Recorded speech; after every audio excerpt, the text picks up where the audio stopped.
Hello everyone, welcome to sleepy classes. Discussion करेंगे हम science and technology से related current affairs के ऊपर हमारे इस प्री क्योर के वीडियो में। तो as you all no, pre cure हमारा जो डेली वीडियो है आता है पर्टिकुलर सब्जेक्ट के रिलेटेड, हम करंट अफेयर्स जो है उस वीक के डिस्कस करते हैं इस वीडियो में।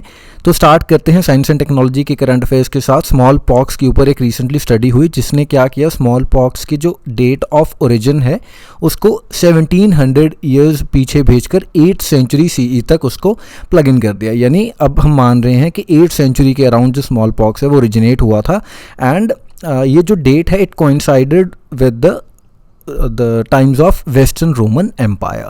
ठीक है जी। एंड साइंटिस्ट ने कुछ जेनेटिक मेकअप में भी बदलाव पाया, जैसे जो हमारा प्रेजेंट वायरल स्ट्रेन है एंड जो उस टाइम पर एग्जिस्ट करता था उसमें कुछ डिफरेंसेस हैं। ठीक है। And as you all know, additional fact क्या है कि 1980 में हमने इरेडिकेट कर दिया था स्मॉल पॉक्स को फ्रॉम द वर्ल्ड। ठीक है। ओके, कमिंग बैक, तो जो ये आपकी एवोल्यूशन वाली स्टडी है ये हमें बताती है कि इवॉल्व होते होते स्मॉल पॉक्स के जो एक्टिव जीन काउंट है वो कम होता गया। यानी अब कम क्वांटिटी में भी अगर वायरस है तो वो उतना ही ज़्यादा डेडली है। तो इसका मतलब क्या है, जीन काउंट कम होने का मतलब क्या है कि आपका वायरस जो है धीरे धीरे और ज़्यादा डेडली होता गया है। ठीक है जी। ओके, उसके बाद स्मॉल पॉक्स के बारे में अगर हम जाने तो वेरियोला वायरस जो है वो कॉज करता है स्मॉल पॉक्स को। तो ये वायरल डिजीज़ है एंड इसको 8 मई 1980 में इरेडिकेट कर दिया गया था। तो ये पहली ऐसी डिजीज़ है जिसको वैक्सीनेशन के थ्रू एंड ह्यूमन एफर्ट के थ्रू हमने इरेडिकेट किया है। तो इट इज़ पॉसिबल। ठीक है। And the gene was highly contagious, यानी बहुत जल्दी से फैलता था। एंड जो कैरेक्टरिस्टिक्स क्या थे, फीवर एंड स्किन रैशेस। ठीक है जी। एंड अगर हम इसकी रिकवरी की बात करें तो almost 3 out of 10 people died because of this disease. तो डेडली तो काफ़ी ज़्यादा था ये। ठीक है। एंड इसके अलावा अगर हम दूसरे जो डिजीज़ हमने कॉमन हम सुनते रहते हैं उनके बारे में, तो उनके ओरिजिन्स की अगर हम बात करें तो अगर प्लेग की बात करें तो प्लेग की हम डेट भेजते हैं कुछ 3000 से 1000 BC के अराउंड, यानी जो ब्रॉन्ज एज है उस टाइम तक की। एंड हेपेटाइटिस B भी जो ब्रॉन्ज एज के टाइम का ही है। मीजल्स जो है, measle was in vogue around 1000 BCE। तो ये कुछ डिसीज़ेस हैं। अब हमने उनकी जो टाइमलाइन है वो देखी, लेकिन जो स्मॉल पॉक्स है इनके कंपैरिजन में काफ़ी न्यू है ना। 1700 ईयर्स ही पीछे है, 8th सेंचुरी, सो 800 BCE के अराउंड। ठीक है। एंड अब अगर हम देखें तो कि हम ये स्टडीज़ करते क्यों हैं, इनका हमें फ़ायदा क्या है, तो सबसे पहला जो हमें जनरल अंडरस्टैंडिंग मिलती है एवोल्यूशन ऑफ वायरसेस की। फॉर एग्जांपल एट प्रेजेंट जो कोविड-19 हम यहाँ फैला हुआ है ना, तो ऐसा तो नहीं कि सडनली ओरिजिनेट होती हैं ये चीज़ें, धीरे धीरे होती हैं, लेकिन अब इवॉल्व होते होते दे बिकम डेडली। तो अगर हम पुराने टाइम्स के जो फॉसिल रिमेन्स हैं उनसे अगर हम थोड़ा अपनी स्टडीज़ को एक्सपैंड करके ये देखेंगे तो हमें कोरिलेशन पता चल जाएगा कि जो नॉर्मली जनरल टेंडेंसीज क्या है, वायरस कैसे इवॉल्व होते हैं, कैसे डेडली बन जाते हैं, and what could be the cure as well, है ना। दूसरी चीज़ हमें जो पता लगती है इन स्टडीज़ से वो है माइग्रेशन के बारे में, कि मान लीजिए एक जगह से दूसरी जगह अगर लोग गए तो क्या जो लोग गए वो उस पर्टिकुलर डिजीज़ को वहाँ ले गए, या फिर और जो यहाँ जहाँ पर जो लोग ऑलरेडी रह रहे थे वहाँ पर वो डिजीज़ था, उस वजह से उनको माइग्रेट करना पड़ा। तो ऐसे वेरियस जो फैक्टर्स हैं माइग्रेशन के, पॉपुलेशन स्प्रेड के, उनके बारे में हमें पता लग सकता है। ठीक है जी। तो ये तो रही आपके स्मॉल पॉक्स से रिलेटेड बात। नेक्स्ट हमारे पास इंटरप्लेनेटरी कंटामिनेशन के ऊपर एक आर्टिकल आया होता है इंडियन एक्सप्रेस में, तो इसके बारे में बात करते हैं। तो ये जो आर्टिकल है किस कॉन्टेक्स्ट में है, it is in the context of the mass missions. जैसे रिसेंटली अब अल अमल जो UAE का मिशन है, होप मिशन बोलते हैं, तो इसको लॉन्च किया गया। एंड उसके अलावा टियानवेन 1 चाइना का मिशन है, ये भी मार्स का मिशन है। एंड परसेवरेंस मिशन है USA का। तो ये सभी मिशंस बैक टू बैक, अब मल्टीपल कंट्रीज़ आ गई इस चीज़ में कि सभी अपनी जो साइंटिफिक प्रोग्रेस है दिखा के इंटरप्लेनेटरी मिशंस पर जाना चाहते हैं। लेकिन इससे अब हमारे पास एक और जो इशू हो सकता है, that is the interplanetary contamination. तो इसका मतलब क्या है, इंटरप्लेनेटरी कंटामिनेशन का मतलब है कि आप अर्थ से ऐसा कोई बायोलॉजिकल मटेरियल या कोई दूसरी तरह का ऑर्गेनिक इनऑर्गेनिक मटेरियल लेके जा सकते हो जो वहाँ पर जो लगा लीजिए प्रिमिटिव लाइफ फॉर्म है उसको डिस्टर्ब कर दे, है ना। तो ये सब चीज़ों को रोकने के लिए क्या हमारे पास स्टेप्स हैं, उनके ऊपर नज़र डालते हैं। तो मेजरली जो कंसर्न क्या है कि अब धीरे धीरे जैसे वेरियस कंट्रीज़ जो हैं अपने स्पेस फ्लाइट को भेज रही हैं, तो एस्ट्रोबायोलॉजिस्ट ने क्या किया है, इंटरप्लेनेटरी कंटेमिनेशन का एक कंसर्न रेज किया है। तो दो टाइप ऑफ कंटेमिनेशन हमारे पास, एक है फॉरवर्ड कंटेमिनेशन, यानी जो ट्रांसपोर्ट करेगा अर्थ के microbes to other celestial bodies. जैसे इससे पहले हम एस्टेरॉइड्स के ऊपर भी गए हैं, है ना, और कॉमेट्स के ऊपर एट्सेट्रा। तो ये सब जो चीज़ें हैं ये हो सकता है अर्थ के माइक्रोब्स वहाँ पर पहुँचा दे, एंड ऑलरेडी जो वहाँ पर एक लाइफ फॉर्म को ओरिजिनेट करना था उसका पूरा प्रोसेस डिस्टर्ब हो सकता है। दूसरी है बैक कंटेमिनेशन। तो अभी तो बैक कंटेमिनेशन की पॉसिबिलिटी इतनी ज़्यादा नहीं है, क्योंकि अभी हमारे जो मिशन है वो वापस अर्थ पर नहीं आ रहे, लेकिन हो सकता है आने वाले फ्यूचर में हम कुछ ऐसा ही जो टेक्नोलॉजी ईजाद कर लें जिसके तहत क्या होगा कि वहाँ से हमें सैम्पल्स भी लाने होंगे ना अर्थ के ऊपर, तभी हम उनको स्टडी करेंगे। तो हो सकता है कि उनको जब हम वापस लेकर आएँ तो वहाँ की कंटेमिनेशन अर्थ को पोल्यूट कर दे।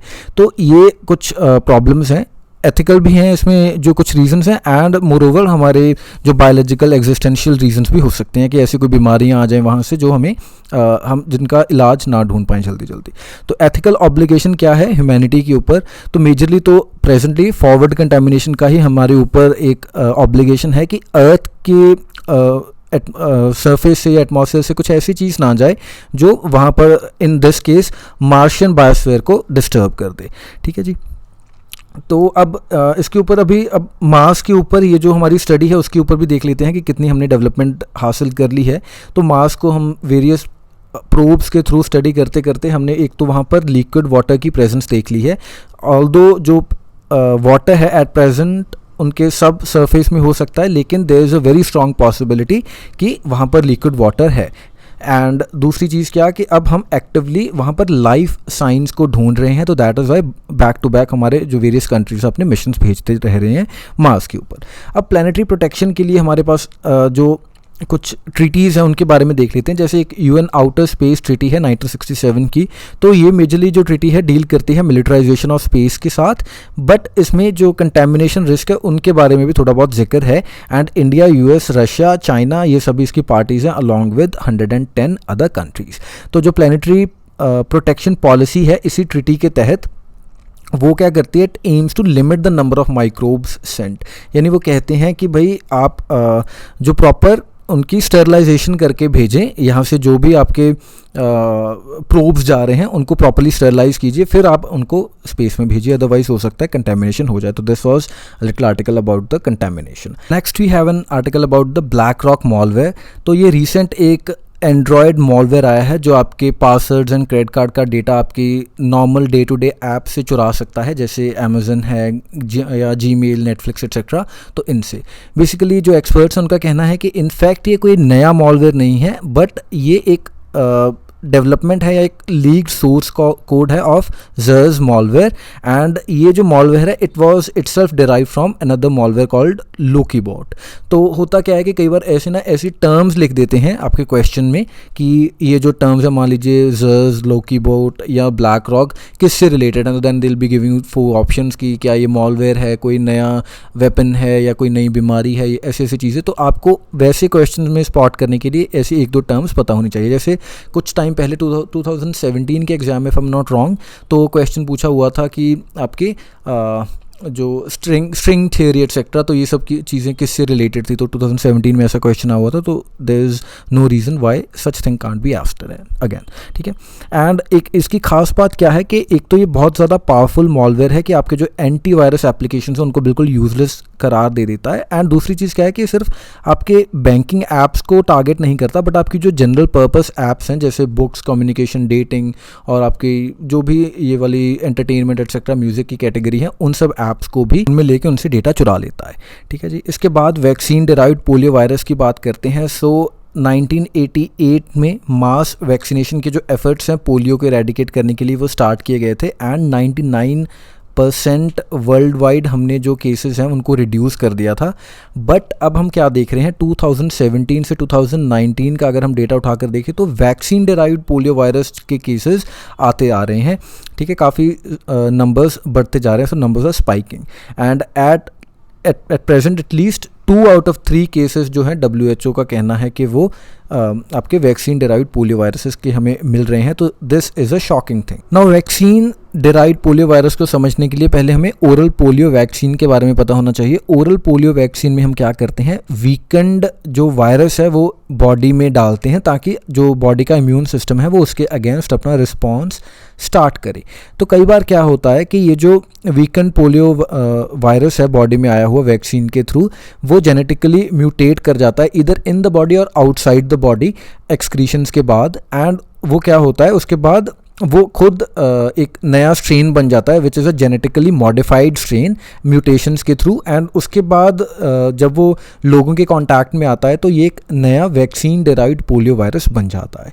ठीक है, सो जैसे यहाँ पर लिखा भी हुआ है, when a child is vaccinated, जो वीकेंड वायरस है वो रेप्लिकेट करता है इन द इंटेस्टाइन, एंड उसके बाद क्या करता है बॉडी का इम्यून रिस्पॉन्स ट्रिगर कर देता है।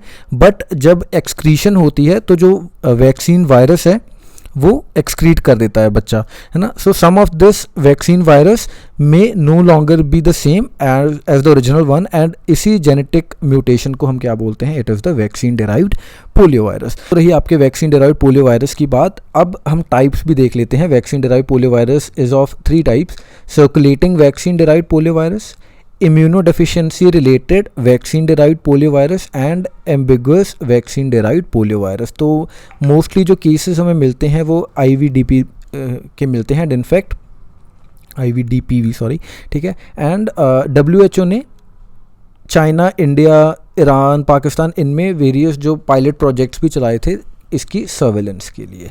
सो यही कुछ न्यूज़ आर्टिकल्स थे साइंस एंड टेक्नोलॉजी से related, and that is all in the context of this video. And now before we wind up, let me inform you about the courses that we are running for UPSC 2021. General studies के लिए pre plus mains batch यानी हमारा PCM batch है, जिसमें answer evaluation and without answer evaluation का जो option है available है आपके पास, एंड आप इसको इंस्टॉलमेंट्स में भी परचेज कर सकते हैं। ऐसे कोर्स है हमारा फॉर 2021, एंड ऑप्शनल के 2 हमारे पास कोर्सेज हैं, पॉलिटिकल साइंस एंड सोशियोलॉजी। उसके बाद इन सभी कोर्सेज़ की अगर आप कोई कॉम्बिनेशन लेना चाहते हैं, PCM प्लस SA या PCM प्लस ऑप्शनल या PCM SA एंड ऑप्शनल, वो भी आपके पास ऑप्शन है। एंड फाइनली हमारी प्रीलिम्स की टेस्ट सीरीज़ है जिसमें आप विद वीडियो सोल्यूशंस या विदाउट वीडियो सोल्यूशंस आप परचेज़ कर सकते हैं। इसके अलावा अगर आपको लगता है कि इन कोर्सेज़ को परचेज़ करे बिना भी आप हमें कंट्रीब्यूट कर सकते हैं, if you like what we are doing, the quality that we are providing, तो आप हमें डोनेट भी कर सकते हैं। sleepyclasses.com पर जाकर वहाँ पर डोनेट का बटन है। So that is all for the day. Thank you for watching.